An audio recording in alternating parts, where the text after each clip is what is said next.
Bonjour, vous avez 2 minutes? Je vais faire simple.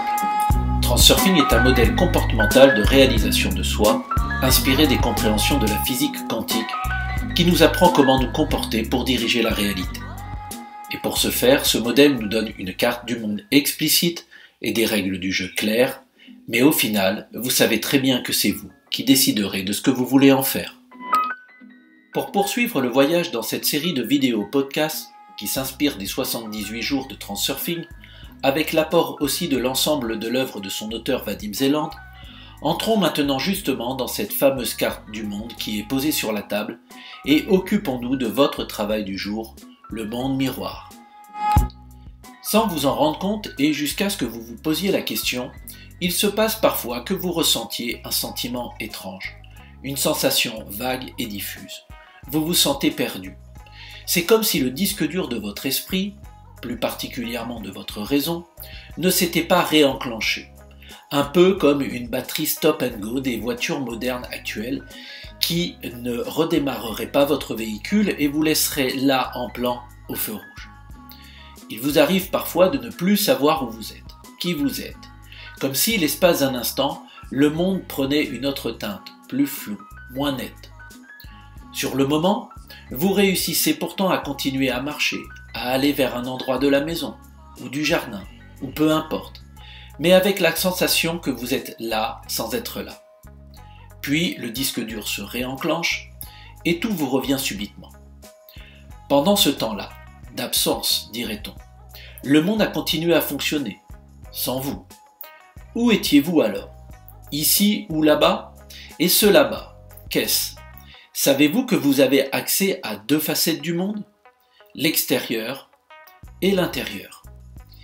Il y a celui-ci, ce monde réel de la matérialité tangible où vous écoutez ce podcast, mais aussi celui-là, intangible, pour certains virtuel, mais pour nous transurfeurs bien réels, que nous rejoignons tous les soirs, quand notre âme part dans l'espace des options, dans ce monde des rêves.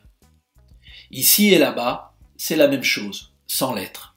Ici et là-bas, c'est comme si vous traversiez un miroir, un fin voile de la réalité, où, sans vous en rendre compte peut-être, ce double miroir reflète très exactement ce que vous pensez du monde. Autant celui-ci dans la réalité manifestée et concrétisée, et l'autre là-bas dans vos rêves. Alors maintenant, sondez-vous. Demandez-vous ce que vous pensez de votre monde. Comment votre mental le qualifie-t-il? Est-il pour vous dangereux, fou, injuste, chaotique, magnifique, bienveillant? Qu'en dites-vous à l'intérieur de vous? C'est comme dans le film Tenet, où chaque point du temps peut être un retour en arrière ou bien un aller en avant, où le miroir inverse le sens du temps, à savoir qu'en fonction de là où nous nous plaçons, nous pouvons voir l'action passée ou au contraire l'action future imminente. Ou encore comme dans le film Upside Down, où 2 mondes en miroir se font face l'un à l'autre. Ainsi, tel homme vit dans un monde noir de guerre et de dur labeur, et telle femme dans un monde lumineux de paix, d'harmonie et de facilité.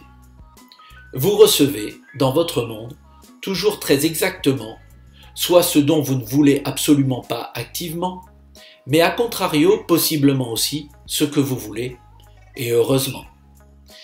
C'est comme si le monde se comportait de la façon dont nous le façonnons. Il matérialise ce que nous pensons de lui. Le monde est comme un miroir qui reflète ce que vous ressentez à son égard. La vie est un jeu dans lequel le monde nous pose constamment la même énigme. Eh bien, devine ce que je suis. Et chacun répond selon ses idées.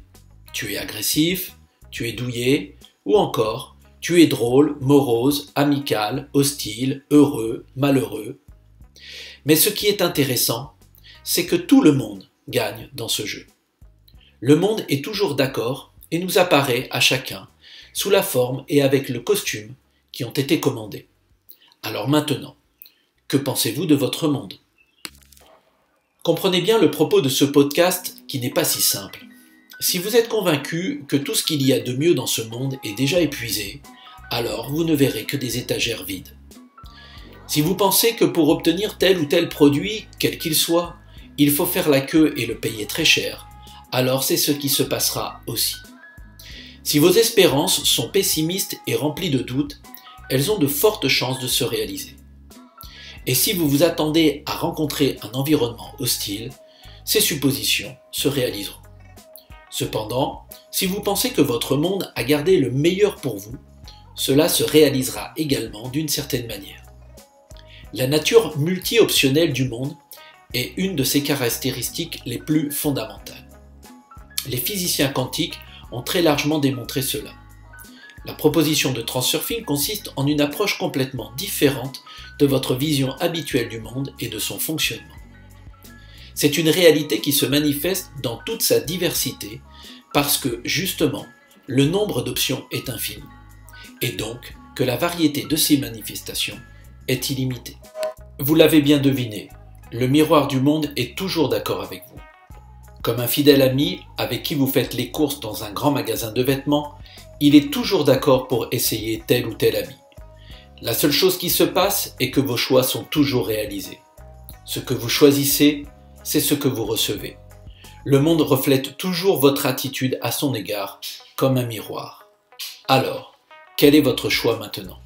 Si vous avez apprécié ces quelques minutes et voulez aller plus loin, abonnez-vous, partagez, laissez-moi un commentaire.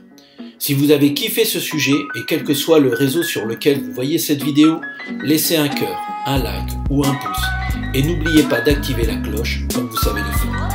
C'est Gabriel qui vous parle, expert en transurfing et copilote du centre Transurfing.